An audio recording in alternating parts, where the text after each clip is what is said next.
What's up, campers? What up? Welcome back to camp. We got your unseasoned eggs coming up in a few minutes here. So no salt? No salt.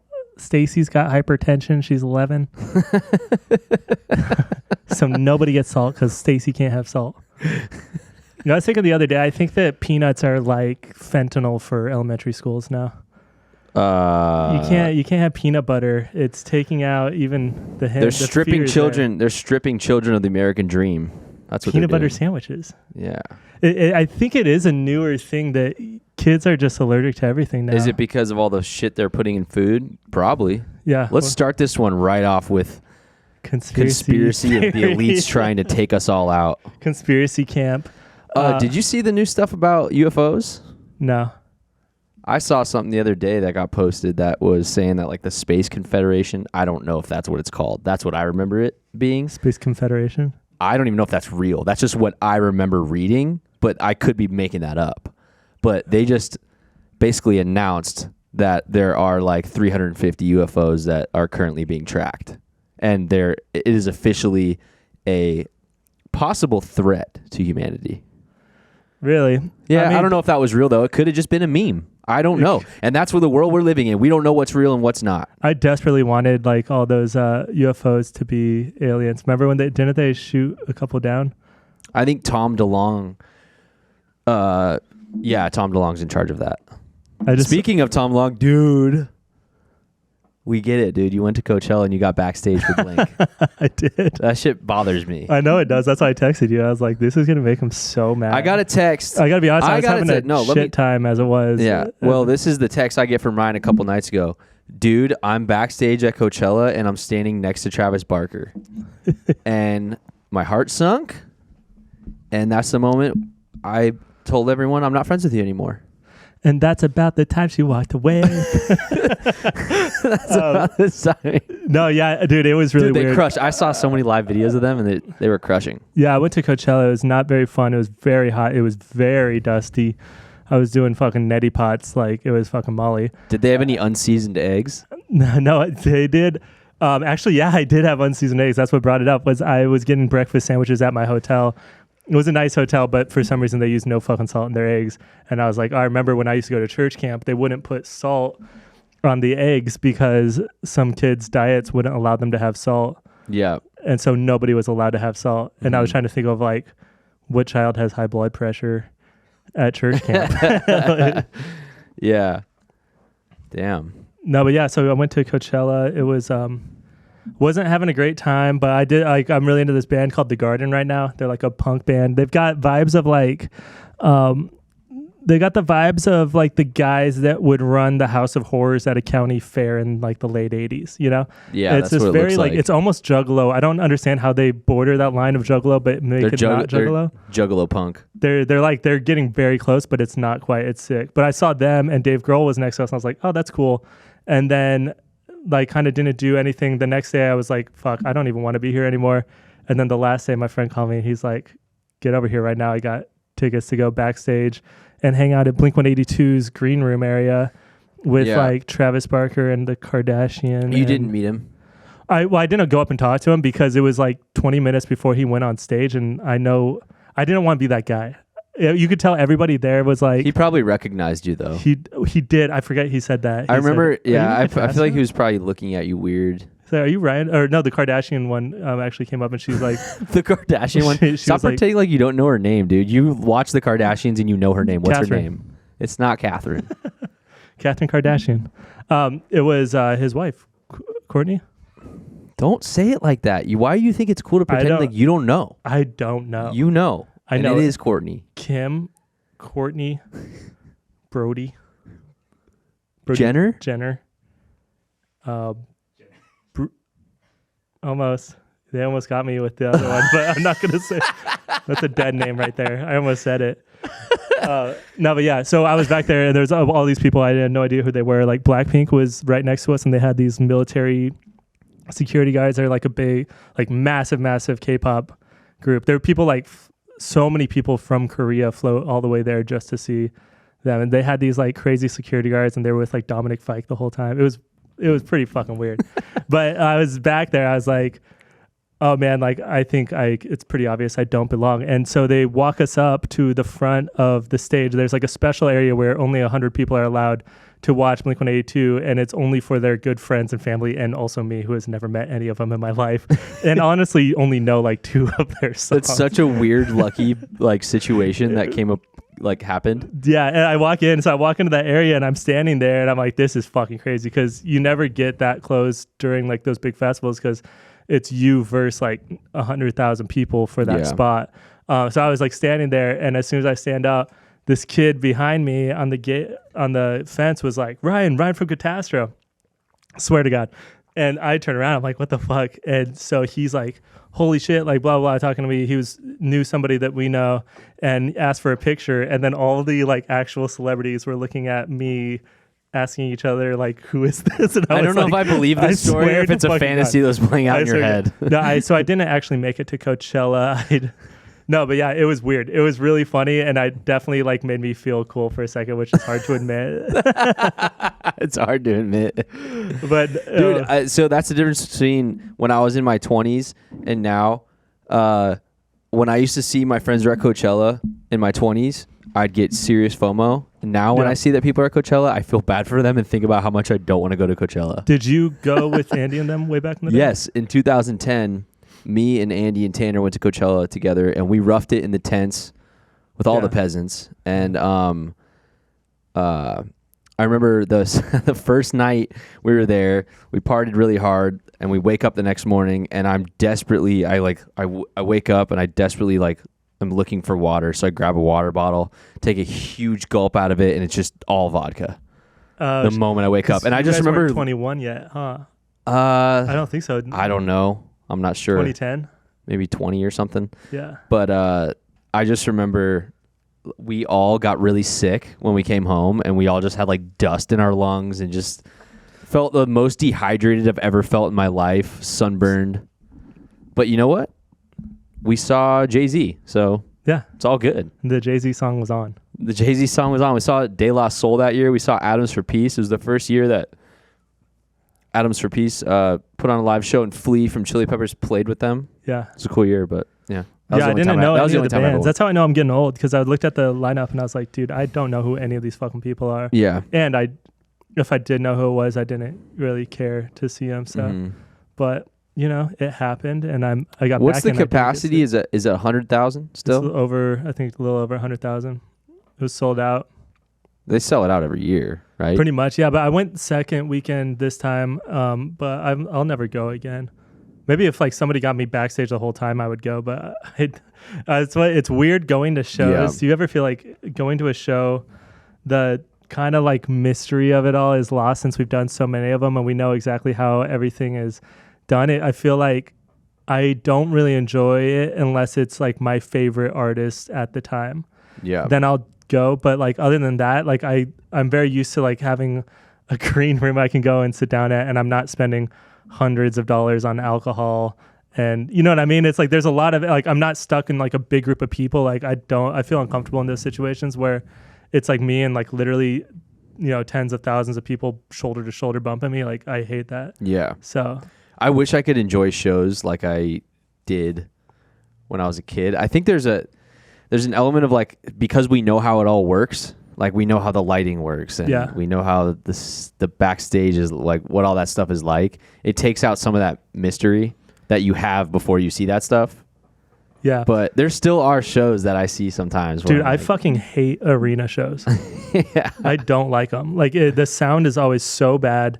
It's like you don't feel like you're actually watching a band. Did you see Chili Peppers in the arena? Yeah, I'm going to again in a couple weeks. Where? I saw them in Denver at the wherever the Broncos play. Sorry, Nice. Jack, I don't know. Mile High. And then I'm seeing them here at the Cardinal Stadium. So Chili Peppers was my first show ever. 13 Really? years old. 13 years old. They're on the stadium. Nope. They were on the By the Way tour. Frusciante was in the band. And one of my friends in middle school was like, hey, I have an extra ticket to see the Red Hot Chili Peppers tonight. And I was like, dude, I'd love to go because I love the Red Hot Chili Peppers. And what's funny is that I actually like really knew a lot of their music because my mom was a big Chili Peppers fan, and so Yeah. she would always buy their CDs, and we'd listen to them in the car. And like one of my first memories of actually like really getting into music was playing roller hockey in my driveway, and I had a boombox, and I had the Californication CD that I'd put in that, and I'd blast the boombox and like play hockey outside. Yeah. And that was like the first time I remember being like really into music, or like a band. You know what I mean? Yeah. And so I got free tickets to go to the show, and the show was insane. And, Do you remember who opened? the Flaming Lips. Oh shit, that's pretty dope. Dude, yeah, it was the Flaming Lips and Red Hot Chili Peppers.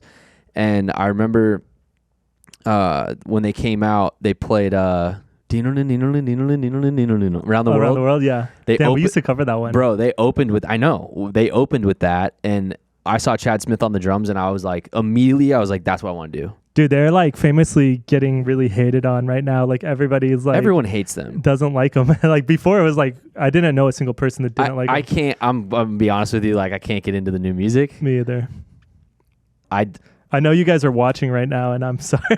I'm sorry. Like Yeah. I think I'm nostalgic. Maybe I didn't give it a fair shot. I don't know. I think for me, it's like so. Like it was just such like. I'd like to see them Stadium evolve Arcadium more shit. and grow more, and Yeah. like not. I don't know. I don't think there's a problem with getting to a certain age and still touring, but only playing your old songs. Mm-hmm. I think that's cool. Isn't Incubus doing that now? Yeah, I think it's a great idea. Yeah. You know, I think it's a smart idea. Well, it's like Blink-182. It's like, do we need more of those songs? Just play the stuff that we know everyone likes. It was crazy because they were so exactly the same as Maybe they I'm wrong, always though. were, and Yeah. they sounded fucking. They sounded except for they sounded good. They sounded awesome. That's the only thing that was different about them is they sounded good. The videos that I saw, they sounded so sick. Dude, it was cool. Like I've never been like a huge Blink-182 fan. I know you have, but being there, you're just like, holy shit, it's so nostalgic. And like Red Hot Chili Peppers are very nostalgic for me. Like it's like that, junior, senior year, sophomore year of high school, freshman year of high school, doing just listening to that fucking album of high school. I like it. Freshman year, sophomore year, junior year. But yeah, no, like for me and my friend group, that's all that we fucking played was Stadium Arcadium. So we all went last year and out in Colorado, and it was like we called it the Boys Down Bad trip. Like my friend was supposed to get married, and he that ended, and like Andy passed away, and like all these things happened. I was just like, dude, we gotta just get out of this state and go have some fun. So yeah, it was so much fun being there. Frusciante was back, and you're just like, it was cool. Yeah, Frusciante's so dope. I mean, Chili Peppers were one of those bands that changed Andy's entire view on like the fact that he could sing. Because I remember when we started the band in high school, I burned Andy Blood Sugar Sex Magic and Stadium Arcadium, and I gave those to him at school. And like a week later, he's like, dude, this is sick. Like I didn't know you could sing and rap like with a band, because up until that point, Andy had only rapped. Yeah. And he was like starting to play around with like kind of singing, but like he was really not confident about it. He didn't think he was good. It took him a very, very, very long time to get comfortable singing. Dude, I would say it took him like 10 years. Like I don't know if he ever like, fully got comfortable singing, to be honest. No, he did. I think it was I think it was a combination of us being smart enough to like finally find the key range and like make songs really catered towards Andy. That way he could just like comfortably sing. I mean, he definitely got way more, but I don't think like fully. No, for sure. I don't think he ever thought of himself as fully like a singer. I think he was like rap was always first, and but yeah, no, Chili Peppers. Burning CDs, dude. Remember that? Yeah. I cleaned out my closet, and it's insane that I still have this, but I have my CD booklet from high school. Oh, and shit. I have so many burned CDs, and the names on them are so funny. What's the like most embarrassing CD that you had that you like used to fuck with that you wouldn't tell anybody about? Damn, I'm trying to think. There's definitely some. Do you remember your the first most CD? embarrassing stuff that I ever listened to that still makes me cringe is like Senses Fail. You like that stuff? I liked Senses Fail. Not me. But or I mean, like I was about to say I didn't, but I totally had a full phase where I listened to ska. So that's about as bad. I mean, as when we started the band, I had a black mohawk. Yeah. Like I was in that kind of thrashy, punky, like. See, I was a different punk than you when I was a kid. You were a Juggalo punk. No. Yeah, I am now. I'm a Juggalo punk now. Punk, dude.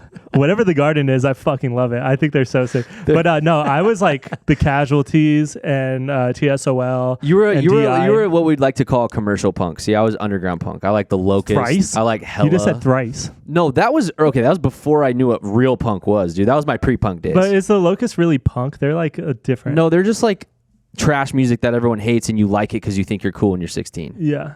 That's what they are. But they are very talented musicians. They're just obviously hate the world and are very angry individuals. Yeah. But their drummer is insane. He actually passed away recently, dude, and I thought that was a big bummer. He was an incredible drummer. Seeing him play. And that's what's crazy. I don't know any of their music. That's what's crazy about some of that just like I guess what most people would call like unlistenable music is that the musicianship, it usually gets taken to this like insane level where they're just seeing how far they can push the envelope. That's why I liked Mars Volta so much in high school. Yeah. Their shows were like 4 hours long and everyone on stage is too good at their instrument. I'm really into like Death Grips, and they're like one of the most hated bands of all time because I can't listen to it. I mean, I respect it, really and I'll watch it and enjoy like watching it and seeing it for what it is, but like I can't like listen to that. You either like think they're geniuses or it's the worst thing you've ever heard in your entire fucking life. Yeah. And I understand that, but I think it's pretty like it's hard to do what they're doing and it's different. Yeah. And that's what I like about it. Like it's really hard, like just, being like more classically trained in music side to like break away from that barrier.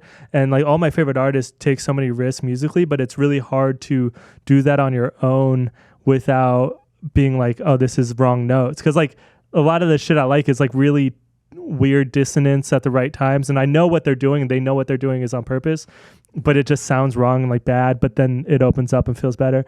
And so it's really hard to like when I'm like writing my own shit or like making my own songs or whatever, I like it's hard to break away from the standard rules and like just do something because it feels cool. And I'm getting a lot better at it recently, but I don't know, like I just like more have been, if you can like surprise me when I'm listening to it and it's something that like makes me uncomfortable or it's like it's more artistic than it is like a pop song, like that's kind of been getting me excited recently. And that's why I like The Garden. They have some songs where like the bass is completely wrong note and you can't tell if they know that or not, but it's just like it doesn't matter because the song still fucking goes really hard. You know what I mean? Yeah. It's like there's just shit going on that like doesn't make sense and it's like off time and it's sloppy, but like they don't care and like the songs are really fucking good like at the end of the day. So I don't know, it's been cool.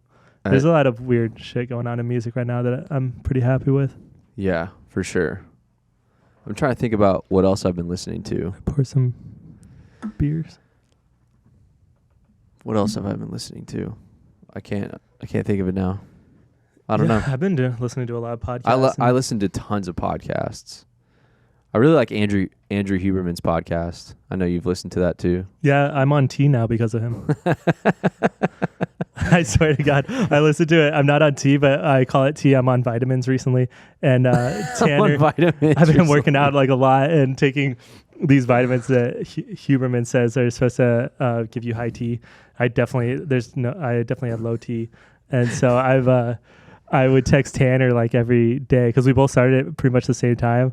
And I was like, how's your tea going? And he's like, I don't notice a difference. And then I texted him and I was like, dude, I think the tea is working. Like I was able to like lift more and I was like not eating as much. And I was like, this is kind of wild. And he's like, I swear to God, I was just going to text you that too. And like, I think that the tea is working. And I was like, me and you are both going to be like so fucking ripped and Stravs is just going to have yoga body and we're going to be just massive because he's not on tea. But then he texted me the other day and he's like, dude, I think I just went blind for like an hour. I'm at work. I think I'm having side effects from tea. And I was like, no. So I don't know. They are just supplements, but I really like calling them tea and pretending like I'm on tea now. That's really funny.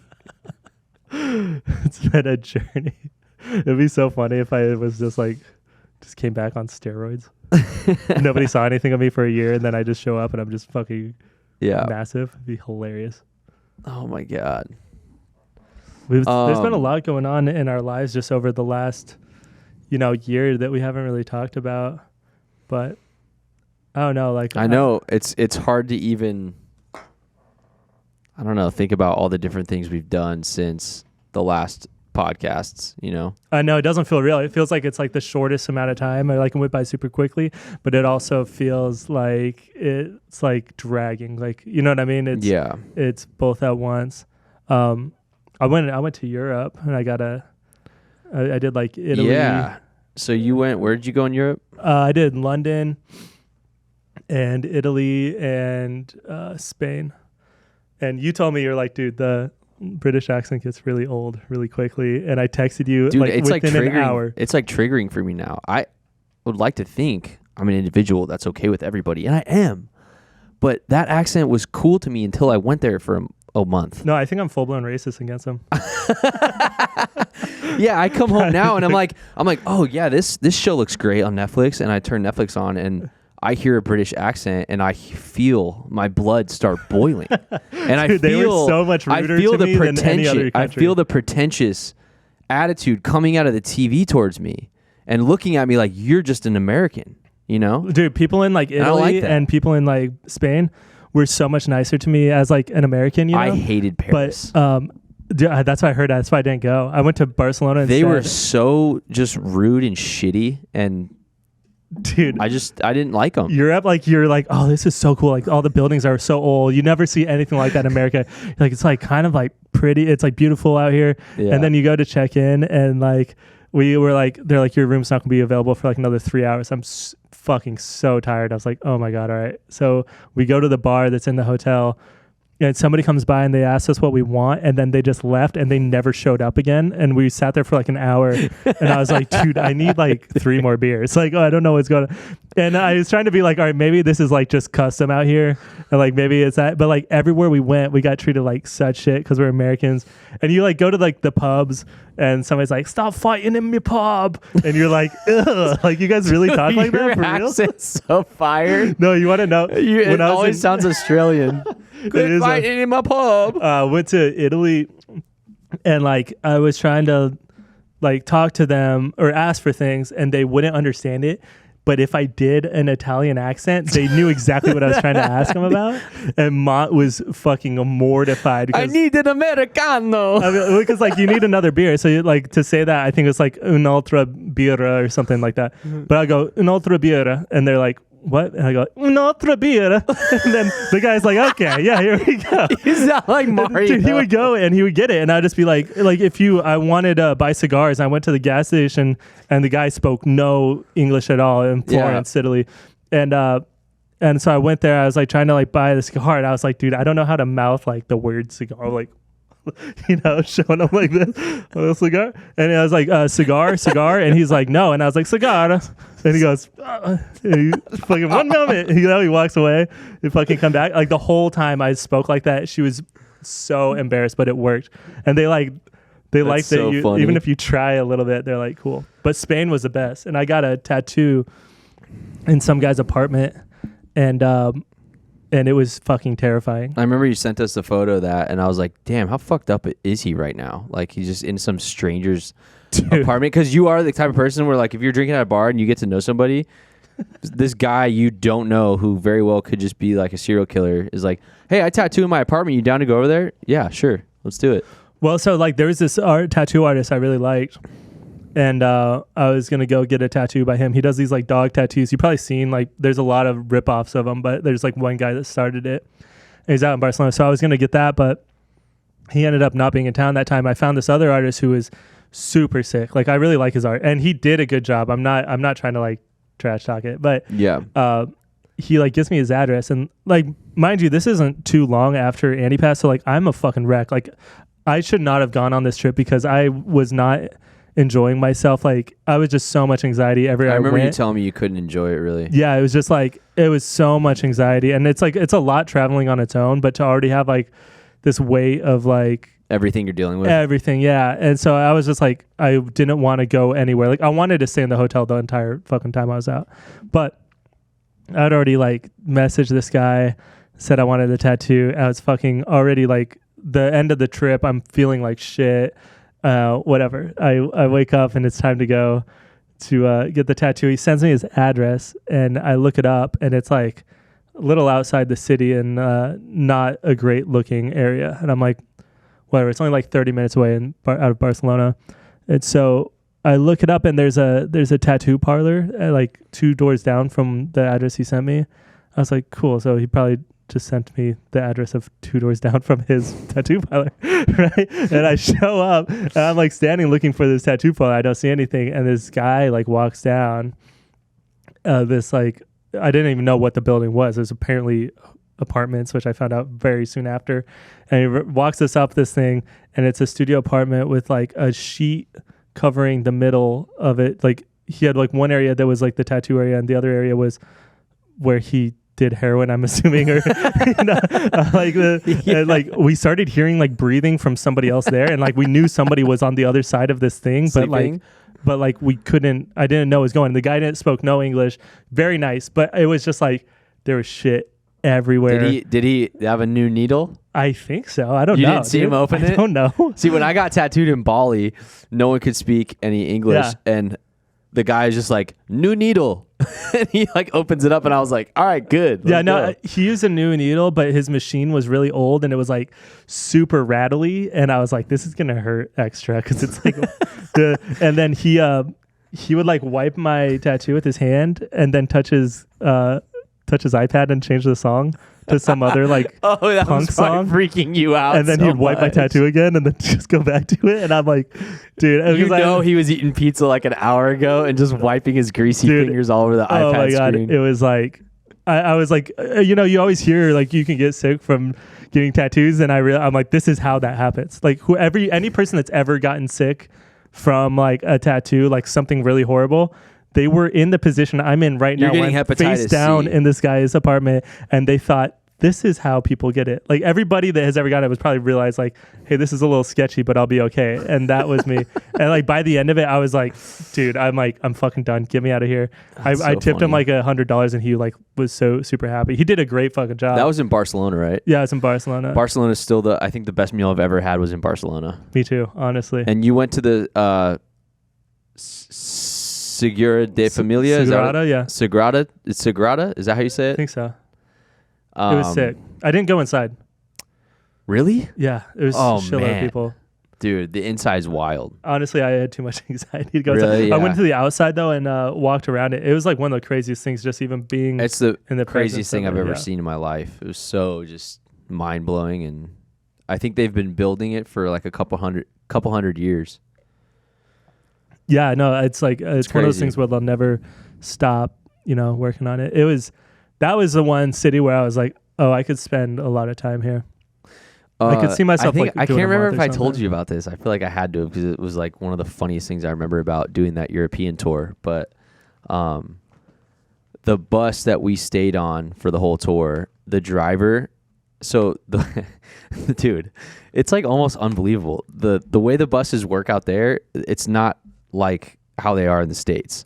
And the driver sleeps under the bus in like every night. He crawls into I'm not even kidding, it looks like a little like hole. Like what they have in bandwagons? It's like a dungeon. It's like he crawls into this like hole that just like flips open and then it closes, and it's like his little dungeon. Yeah.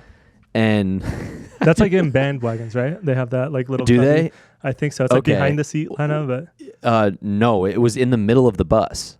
Oh, so like really? all of a sudden, like I'd be like up in the morning at like, I don't know, 8 or 9 a.m. and like all of a sudden I just see him crawling out of the hole next to me, and it's like kind of scary. yeah, that's It's like, what's he doing down there? Wait, didn't you get trapped? So when you were on tour with the Maine, right? Yeah, Didn't yeah, you get trapped? Yeah, so we took a ferry. We had to go to it was when we were going to play in Dublin, and we had to take a ferry. So the bus drives onto this big ass boat into the parking garage that's on the bottom of the boat, and everyone's supposed to get out of their cars and go to the top of the ferry because they lock the garage during the 4-hour ride. Yeah. It's storming, so the boat is shaking. How long is the ferry ride? Well, it's 4 hours. Oh shit. And we wake up and all of the lights in the garage are off, and our bus driver was not on it, and he didn't wake us up. Did you guys like knock on his hole? He just didn't wake us up. Like, I guess he thought we were just going to wake up on our own. And so we're stuck in this locked garage that's dark. Car alarms are starting to go off because the boat started moving. I would have and we are never all been the same after that. two of the guys in the band had like, I guess they were like claustrophobic or whatever, and their anxiety was just like they were starting to kind of have like semi like panic attacks. Yeah. And dude, it was so scary. It was scary, and I was like bracing myself to be stuck in this moving. And at the bottom in the parking garage, you feel it more than the rest of the ship. That's like the worst. The higher you go, like the lounge for the ferry is at the top because that's where you get the least amount of motion sickness. So everyone is in there just freaking out. Finally, we get out. We all have to like not crawl, but like sneak by the middle of the bus and the other bus that's next to us, which that's terrifying because it's like, what if I get crushed right now? And Dude, so we go in there, and then we go to the door, and the door's locked to the garage. So everyone immediately starts panicking, like we're stuck in this. Did you guys have a 4 show hours. that night? I think it was the next day. Okay. So I would have been so drunk after that. Like the amount of like to just calm myself from experiencing that, I would have been useless. I can't remember if I've told this story on the podcast before, but we get up, and the moment we walk into the ferry, dude, it's like a scene from a movie. There are kids everywhere. It's like there was 10 field trips on this ferry. It was like, like I'm not kidding, hundreds of kids from the ages of like 8 to like 15, and they're all puking everywhere. And they're all laying, like, they're serving, like, we walk to the cafeteria level, and they're serving, like, Franken beans or whatever the fuck they eat out there. Dude, the worst fucking terrible food. garbage The worst food in the world. Like, dude, straight up, I'd rather eat peanut butter and jelly for a month than, like, some of the food that's out there. And so all these kids are just eating this nasty European shit, and they're just puking everywhere, and they're like crying, and they're like yelling, and it's like so unbelievable that we're just laughing, but we're also starting to feel sick because we're like trying to move through this like ferry. Yeah, it's like a battle with your mind when it's that rocky on water. You like have to, if you give in, then you're fucked for the rest of like the next day. Or so. Well, that night, no, we did have to play a show that night because when we got to the venue, I was in the green room and I felt like it was moving still, and I like looked at John and Jared, and I was like, dude, are we still moving? And they're like, dude, we feel it too. Like, this is bad. It's and we so just uncomfortable. felt so sick for like Dude, the next 24 hours. It took me 2 weeks to feel normal after I went on that boat ride. I swear to God, I was like still moving. Like, I think my ears are like fucked up or something. But like, so Haven't you had vertigo in the past? Or yeah, I used to have it? like some problems with like balance and shit. I think I just have some like weird inner ear thing. Yeah. Cause like if I get like even like a small amount of a sinus infection, I start getting really dizzy, and just, it's kind of always been a thing. But, we had these friends that I don't know if we had talked about it on the podcast, but another one of those like weird once in a lifetime free chances. Like some people invited us on their family had this massive yacht, and they're like, do you want to come on our boat in Mexico? And I was like, we go on a boat for 2 weeks in Mexico? Like, that sounds brutal. And then we get there, it's this massive fucking like super nice yacht going through the Sea of Cortez. But like the first night, it was too stormy for us to go. So we just stayed docked, and we just kind of hung out there. And then in the middle of the night, they're like, hey, they just gave us the clear to go, but we got to go now. And so we start going, and the waters are like so fucking rough. And it was maybe like I think it was like a 3-hour drive to like the area we were going to be anchored at for the night. And it was just like fucking crashing and swaying, and like we had all gone out the night before, and like one by one people are just running to like throw up in different areas. And then I don't know why it's so funny when people get seasick, dude, especially on like nice boats. It's like in what's a movie what's a fucking movie that just they're came just out? like, dude, these kids were laying and they were oh yeah, Triangle of Sadness. Oh, that movie was great. We were on this like beautiful fucking yacht, like insane fucking thing. Yeah. And everybody's just getting sick, and I'm like starting to see doubles of things. That's where I know like I'm about to go down, and everybody's getting sick. And so I'm sitting in the back, and I'm just like in my head. I'm so fucking in my head. I'm like, are you saying double or are you not saying double? I'm like, you're gonna be sick. Like, you're gonna be sick. It's gonna fuck up your whole trip. You're just looping anxiety. And then the fucking chef, because they had a fucking chef on the boat, of course, and he comes out with bowls of hot soup, and everybody's like fucking rocking back and forth, and like my stomach feels like a bowl of hot soup. I'm looking at this thing, I'm just like, dude, there's no fucking, it was like that and then like a raw clam, and I'm like, there's no fucking way I'm eating. And so I sat there and I didn't move, and Mom's like, you're fine, you're in your head. And I was just like, I would sit there, I just wouldn't fucking move for like 3 hours. I sat outside and I waited. Dude. But like I was like fine on the boat, but whenever I would get off the boat, I felt worse than when I was on the boat in like the storm. It was like that everything moving, but you know it's not. Like it really fucks with me for some reason. Dude, remember when we played do you remember when we played that show on the boat? Oh my God, we told Gonzo I fell off. We played it, but we were probably like 22 or like 23, right? Yeah. We were young. And we got asked to play a show on a boat in the bay of like the San Diego area. Was it in San Diego? I can't remember where I think it was in San Diego. And wait, this is really fucking funny. We brought our fog machine with us because we had just bought dude, that's so funny. We were like really into Portugal the Man at the time, and I remember I saw a YouTube video of Portugal the Man playing, and this was before they got big. So like they were still like a smaller band playing venues like Crescent and stuff. And I remember seeing some videos, or we went and saw them live, and they had their own fog machine with them, and it looked sick. And I was like, guys, we got to buy a fog machine. Like, we'll look sick. And the moment I got it, I think we played a little show with it somewhere, and Andy was so stoked. We played a show in Long Beach at what's that venue called in Long Beach? The small venue? Yeah, there was a fucking earthquake that night too. That's a whole other story, but there was an earthquake that night. But that was the first night we used our fog machine, and we totally didn't know what the fuck we were doing. And I don't think it turned off the entire hour. It released so much fog that you couldn't see us the whole show. And like Andy was like, "That was so sick!" Like, because like the pictures are fucking, you can't see anything. And I was controlling it, so I was just like stepping my foot on the switch behind the drums. So, anyways, we have this new fog machine. We get asked to play the show on a boat. And we show up, and we didn't tell them about the fog machine because we were afraid that they were gonna say no. So we just did it. We just brought it in with my drum kit, and like I set it up. And so the boat takes off into the ocean.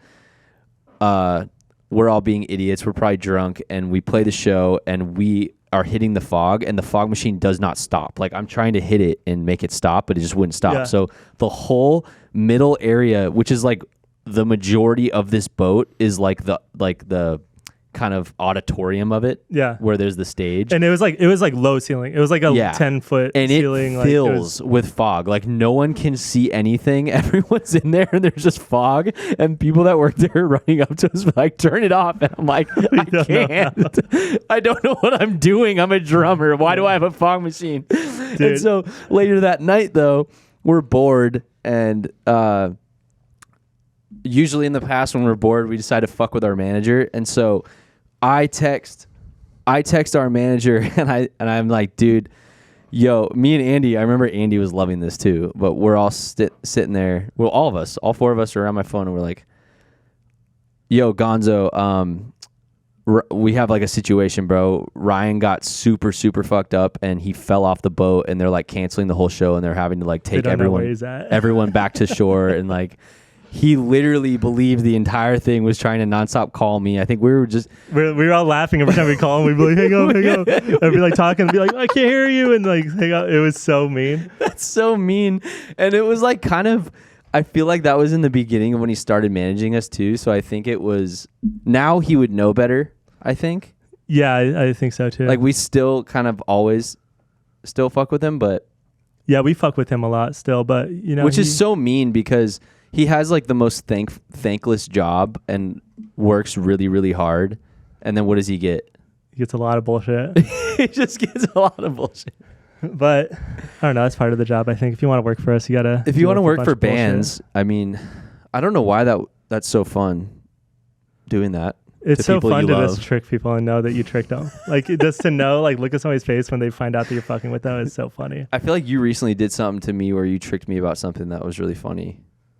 I can't remember, but I remember there was this one guy that would come to like every show we were at, and he was just like a really funny looking dude, and he always had like massive like huge bongs and like giant like blunts with him that were like 2 feet long. I know what you're talking. And he was like crazy. And we're just like, how's this guy like come to every show? And like, how is he always sneaking backstage? Like he's always backstage. No, Andy asked that. Yeah, Andy asked that. And I'm like, oh, his dad owns Live Nation. And Andy was like, are you serious? And like, it was just crazy enough to be believable.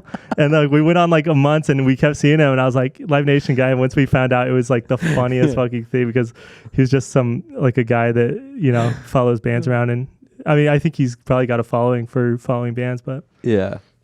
Yo, do you guys mind one of you guys grabbing one of those beers? Another one? Yeah. Cool. Sorry. Dude, Had to break the, what's it called when film where you look at the camera? do you like having the ability to just request beer now? Un'altra birra. Yeah. No, it's nice. It's a nice change because usually I have to run and get it. No, dude, it's so funny. For some reason, the boats like remind me when I was a kid, we lived on like this like small like man-made lake that was like just absolutely disgustingly green at all times. Yeah. And we had like a little rowboat. This was actually from that boat. It was. That's your childhood row. So we had like a little rowboat, but I remember going fishing with my dad and like in our backyard or like on that little lake, and I cast it back and I cast it out, and the hook went straight through his fucking ear, and I'm like trying to reel it in, thinking I caught something, Dude. and my dad's like screaming, and I didn't know what was going on. Camp, it was like bro. so perfect. That's camp for you, dude. Yeah, that's it what went, happens like, when you come to camp. It was perfectly like right where you would get a piercing. That's in his ear. insane. You just recently told me this story a few months ago, and I could not believe that you had not told me that before. Because if you think about all the possibilities in the world of like right place, right time, the fact that happened that's just so funny to me. I love that. Yeah, I really enjoy that. It was. I love fishing now. It's It was kind of something like, I never you know what did. that kind of reminds me of? It kind of reminds me of, when your AirPods bounced out of your ear and goes doink, doink, doink right into the only hole that's in your apartment that's this big in the corner of the wall and just perfectly lands in there. Yeah, dude, it was such a debacle trying to get that out. It was like, I think that was the one thing I posted on my Instagram where I had like hundreds and hundreds of messages with advice on how to get it back, asking, like, people were very, very invested in it. And yeah, it fell out of my ear and bounced into this hole the size of a fucking dime underneath like my toe board under my counter. And I never found it. I never got it out. And it's just, I moved. So it's just in that wall forever. Dude, recently I texted you, I borrowed, because I keep losing AirPods. So I borrowed Mont's AirPods, and then I took them out for one day and I lost one of them that day. And I was like, she's going to fucking kill me. This will be like the third one. Every pair of AirPods I've lost, she has bought for me. Like, she gets them for me as gifts. And I was like, she's like, what do you want? I was like, just give me another thing of AirPods. I always fucking lose them. So I lost hers. I didn't tell her. I texted you instead and said, I'm just lost Mont's AirPod. I'm ordering a replacement AirPod and it's coming in the mail. I'm praying to God she's not gonna be home. And I walked up to the door and there's a package, and she's like at the same time I had to buy new like ear plug foams for my other AirPod side because it broke off in my ear and scared me. So it shows up and she's like, what is this? It says it's from The Right Pod. It's this company that only sells like Right earpods. Yeah. And so I was like, I don't know. I think it must be like my thing. And I just swapped them out. She never knew. I never told her. I'm actually probably going to get a lot of trouble. She definitely doesn't listen to the podcast, so we're chilling. No, definitely not. You're good. So I'm good. Yeah. It's never going to come back to bite me. Yeah. Yeah, that should be the clip. Why are they so losable? They're designed that way, dude. They want you to. It's the global elites, man. The global elites are the ones making the pods. They sound really bad too. Like the quality is horrible. Well, they don't want you to enjoy music. No. They want to keep you down there. Dude, I need some new headphones. I dropped mine in the fucking pool the other day. The new one I got, like, just within a week. I fucking dropped it in the pool. Do you think in like 5 or 10 years, or I don't know, later on, we're gonna find out some weird like long-term studies on like what AirPods do to your head? Like having Bluetooth connect from one ear to the next ear. Like, well, because I don't know if you have experienced this, but sometimes if I have those in for too long, it feels kind of weird. Like I have a weird feeling after. Yeah. Versus normal cans. Yeah, I don't. They can't be good for you. I think that there's nothing that we're doing that, like nowadays, that we're gonna find out. Like, I mean, that's Okay, like so honestly the least of my worries. Like, I Yeah. fucking smoked cigarettes from the age of 12 to fucking 24, and then I was on electronic cigarettes for like years. I have a fucking nicotine pouch in my mouth right now. Like, there's so many other How things many? that I Be do honest. in my mouth right now. Just one. Just one. Yeah. Usually it's like 2 or 3. The other day I asked you why, because you had you had 3 of them in your mouth, and I said, why don't you just use the 8 milligram ones? And you're like, I like the 4s. I'm like, yeah, but you have 3 in your mouth, so that's 12, right? Yeah, but I time release them. So I do one that's like a 4 milligram, and then I wait till it's probably at like a 2 or 3 left in it. I don't know if that's how it works, Yeah. but I wait for that, and then I put another one in. So I like maybe I'm getting like 6 milligrams at that moment. I'm like, Science. oh, it's a little more than I wanted, and then I let that even out, and I do a third one, and then I'm probably like have like an 8 for a little bit, and then it Yeah. goes down, and then I swap them out. And then I got a, like, totally unrelated, got a dead tooth not long after I started using them. So Yeah, I got a dead tooth right after multi-dosing nicotine patches. yeah, I don't. It's completely Pouches. unrelated. I really do think that they fucked me up with was I think it made my mouth like not heal well when I got my tooth removed. Like, I think nicotine's bad for like healing, and I was That still, was such a tough time for me when you were going through that, because I like dental stories cringe me out and they hurt me, and that's my phobia. I think when we first went on our dental journey together and both decided it's time we go back to the dentist, I was terrified, bro. I had no idea what I thought they were just going to be like, yo, it's over. Like, your teeth got to come out. Like we have to put you out of your misery, dude, Some guy farmer walks out with a shotgun. For any like, for any 13. new listeners, let's catch people up to speed. There might be some people joining in now and saying, "What's camp all about? What are these guys doing?" Well, I'll tell you this: a year or 2 years ago, me and you went on a dental journey together. Yeah, We decided, you know what, dude? We're in our 30s. We're gonna start growing up. It's time to take responsibility for our health. We're going back to the dentist. So I did, and it was the first time I've been to the dentist in 8 years. well, what kicked it off was I had went, and the guy's like, "You have perfect teeth. Like, everything looks good." And I was like, "There's like a little mark on one of my teeth." I was like, "Can you just like check it?" He's like, "Yeah, it should be nothing." And he puts this Q-tip on it. He's like, "Does that hurt?" And I'm like, "No." And I was like, thinking that's a good thing. And he's like, "Oh." And then he put on my other. He put it on my fucking. Dude, He put it on my other tooth, and I fucking screamed. I was like, "Dude, it was the most painful thing I've ever I'm experienced." picturing the dentist's face being like, "Oh." Yeah. like he's really alarmed. Like, that should fucking hurt. Well, I think now that I've had time to process everything. So like long story short, they're like, we can do a root canal, but it might only last like a year or something. It was like COVID was still happening. I was like, this is a perfect time to not have a tooth. They pull it out. My fucking The government's making me stay at home. Thank God. yeah, they didn't give me they didn't give me any antibiotics, so I got infected. I got a like dry socket. Most pain I've ever been in. They wouldn't give me any medicine after that, so I just had a dry socket for 2 weeks. Yeah. Like, worst pain ever. And then like that took a really long time. My bone graft fell out, so I had to get another bone graft in there. Dude, it was brutal. Like, that whole situation was like, it was, I remember. It was the worst pain I've ever experienced in my entire life. Like, Yo, oh wait, I gotta say this before I forget. But when we all found out you had a dead tooth, I remember we were all at the studio, and you were supposed to show up, I think, to whatever we were doing. And because you had that dentist appointment, I think that was the appointment you found out you had a dead tooth. Yeah. And you texted all of us like, "Yo, I'm not cruising today. Like, I have a dead tooth." And Andy, like, my tooth died. I can't make it. the amount of enjoyment that it brought to him and how hard he laughed, it was like the funniest thing ever. Because he loved it, because you guys had been making dead tooth jokes for years. I know. And so when we found out you had a dead tooth, he thought it was the funniest shit in the world. Dude, I really did not think I was going to be if any of the 4 of us had a dead tooth, I did not think it was going to be me.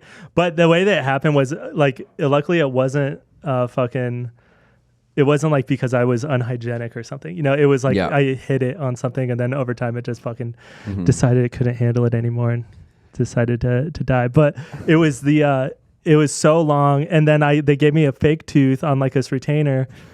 And the fucking week before we went on a national tour for 2 months, my dog got a hold of my retainer and ate my fake tooth. And they were like $600, and it took 2 weeks for them to make it. So I didn't have enough time. So I did the whole tour with like Joe Dirt, and then I was like, I got used to it, and I just didn't have a tooth for a fucking year, because I was supposed to get it like right around the time that Andy passed, and I was like, there's no way I can like go in and get a new tooth. Like I was a fucking mess. I can't go in public. I can't like lay down while they do this fucking put a tooth on and all this fitting shit. And so I just put it off. Like it was literally almost a year of me like with no fucking tooth at all and just living like that. Like I remember that was the last tour. The last tour we did was like a 3-week run across the West Coast, like a couple months before Andy passed. And Andy, we were in Salt Lake City, and we got free tattoos by Megan Jean Morris. Yeah. And she came to the house that we were staying at, and she tattooed all of us. And Andy got Ryan's dead tooth tattooed on his finger, and it said R.I.P. Yeah. It was a picture of your tooth on his I have finger. that video of him, and I was like, show us the tattoo. And he like held his hand like weird. And I was like, no, show us the right way. Like we're friends, like do it the fancy way. And he's all fucked up, and he looks at me and he goes, we are friends. You're my brother. And I love having that. I have that video. It's just such like a pure like, oh, like it made me so happy to be like, that's so cool. But yeah, no. So I mean, dude, like imagine this. Like I was on a fucking like $1 million yacht with a fucking no tooth. Everyone on there's wondering why the fuck is this kid? Why is this homeless dude on our yacht? I was like the fattest I've ever been in my life. I was missing a tooth. I was just sitting there like convinced, like so much anxiety, convinced I was sick the whole time. And I just like standing with the wind blowing my hair like fucking crazy. No tooth out, just shit-faced drunk on this fucking... I'm like in a pool on a boat in the ocean with a fucking... I remember thinking, I was like, dude, I'm probably the only person on like a boat like this. I had a photo of that, dude. It's so funny. No tooth jacuzzi on a yacht in the Sea of Cortez. Yeah, it was so funny. So you can't have it all at once, man. No, you got one. You can't have a nice tooth and be on a yacht in the Sea of Cortez. Yeah, I know. I'm glad I think that it's the universe's way of humbling you out, or like just making sure you keep your. Dude, I think it really fucked with my head, like not having a tooth. Like because people look at you way differently. Like they know you're trash. I remember it would make me. Every time you'd smile, it would make me smile. But not because you were happy, but because you were missing a tooth. Right. It was like, is this one? It was like my dog tooth. Yeah. So it was like, I shouldn't have drank so much beers and ate right before I came on here. I'm going to be like burping the whole episode. But all those unseasoned eggs. Unseasoned eggs, yeah. Too many. No, but yeah, it's just like my tooth sacrificed itself so I could have a good time for the rest of that year, I think. Yeah. That was nice of him. Yeah, it was nice. It was. Hopefully no more teeth sacrifice themselves. Yeah, I'm actually overdue to go back to the dentist. I am too, dude, honestly. We gotta not play that game. I canceled too. I canceled recently. I'm fucking scared. Isn't that's the game we always play? We're like, oh, well, I got my 13 cavities fixed. That's embarrassing. To say that is so embarrassing that I had 13 cavities. I mean, I don't know how many teeth most people have, but I feel like 13 that's a cavity. Is a majority of that's them. Like... that's every other tooth has a cavity. That's every other tooth. That's embarrassing, dude. But now I have 0. Well, to my knowledge, I canceled my last appointment. I know. I'm really afraid they're going to be like... What if I go back and like, you have 13 cavities again? I keep getting afraid that like my body's just going to reject my tooth out of nowhere, because it can apparently happen like 2 years down the line is when it starts happening.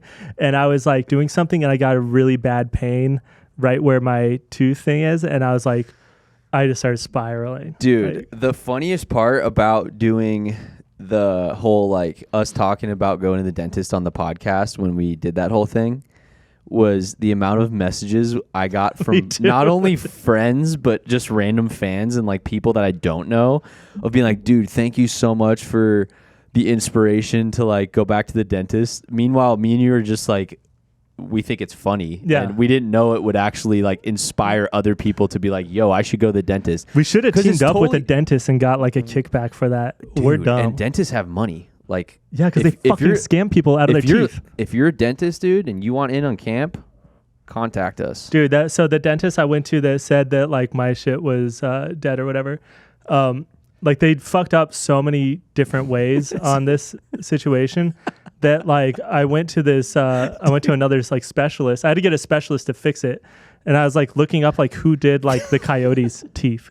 Because I wanted to like, I was like, dude, What? I Googled, I like. You wanted to go somewhere where they fix hockey pucks slamming their people's teeth. Because I was like, I'm going to go, like, if I have to pay for this out of like, it's already so much money. I was like, I want to go somewhere that's good because this other guy fucked me up like so bad.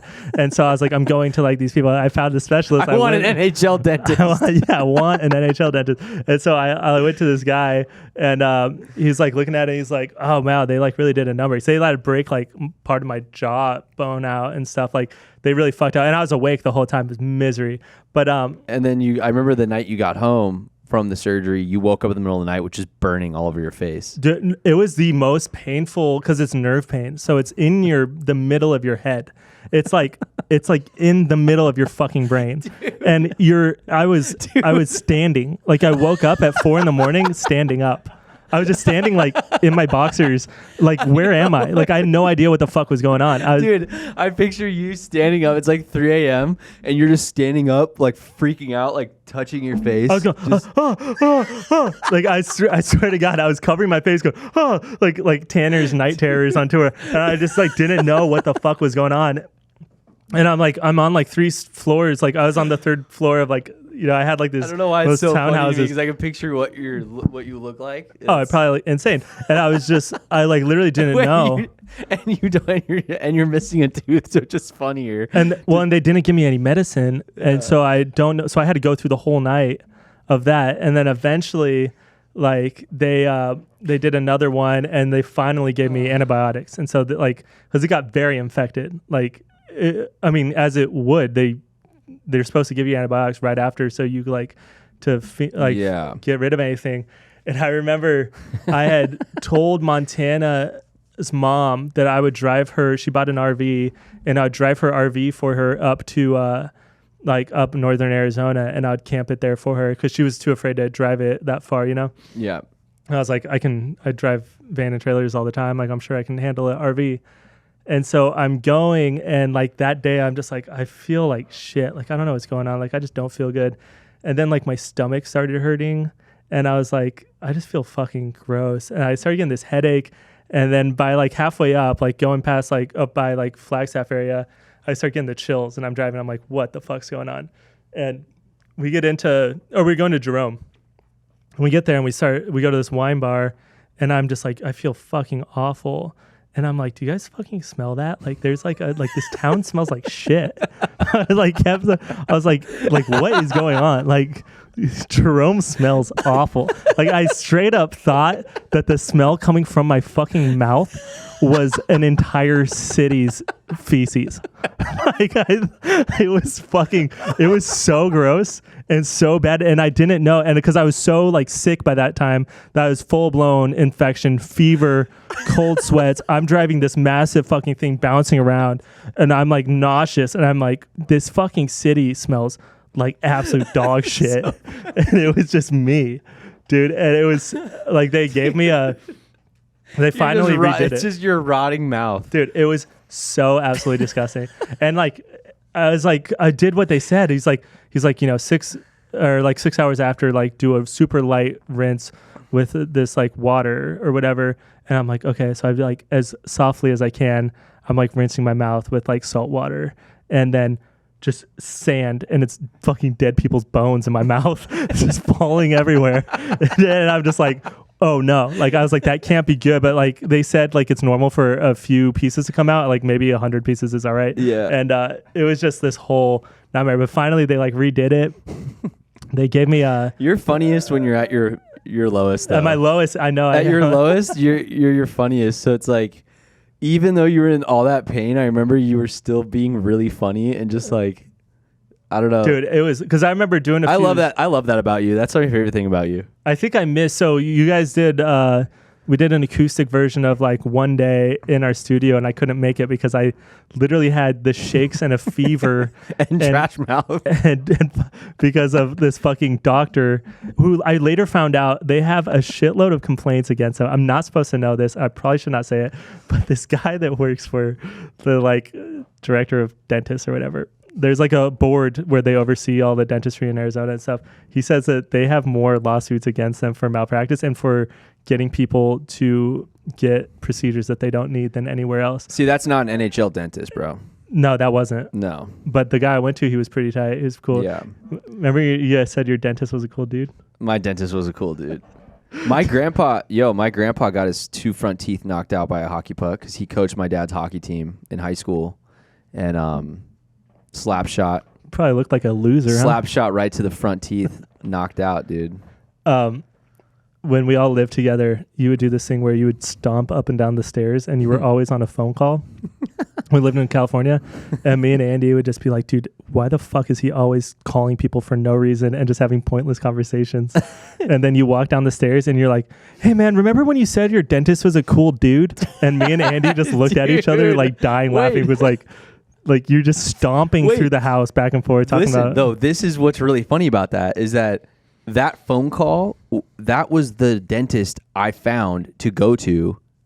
And that was the last dentist I went to before we went back to the dentist. No way. Yes, dude. That was 9. So I hadn't gone that long without. I'd only been like a year or so without going. But that's what's so funny is I was legit calling people, like friends I knew that I worked with in California, and being like, dude, I'm so afraid of the dentist. Like, I need to find someone that's like nice and like a dentist I can trust. But the way you said it, I know. But like to just pick that up in passing and hear that is hilarious. It's one of those things I'll never forget. Is you saying, "Hey, remember when you said your dentist was a cool dude?"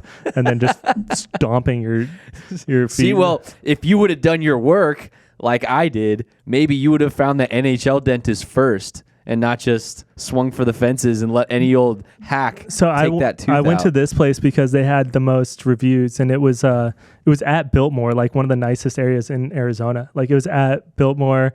I was like, this place is gonna be nice. The place was like beautiful. Like you get in the office, and it was like the most like state of the art everything. And I was like, I was used to going to like this small like mom and pop, dentist that was like in the middle of a strip mall in the middle of nowhere. They're great people. And I was just like, but this place was like state of the art, everything. They had like 3D scans of all my teeth and stuff. I was like, oh, this is cool. And then to like realize like they had the most reviews.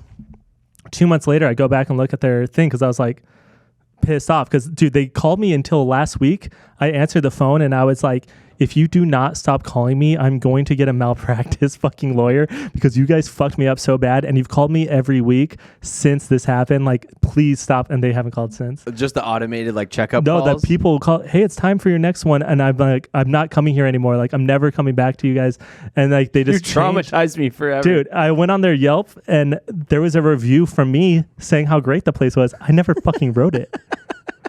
Wait, what? Yeah. Are you serious? So they had the most like Yelp reviews or like Google or something. And there was one from me from my account that I had never written. Dude, that is sketchy. So that makes you think how many reviews are just bullshit. Oh, I'm sure most of them. Or like if they do like a promo, like, hey, give us 5 stars and say something nice and we'll give you your next tooth for free or something. Yeah. I don't know. We got to wrap up soon, huh? Oh, shit. But really quick, oh man, we should just talk about that next time. I really want to talk about this new AI music stuff and how scary it is.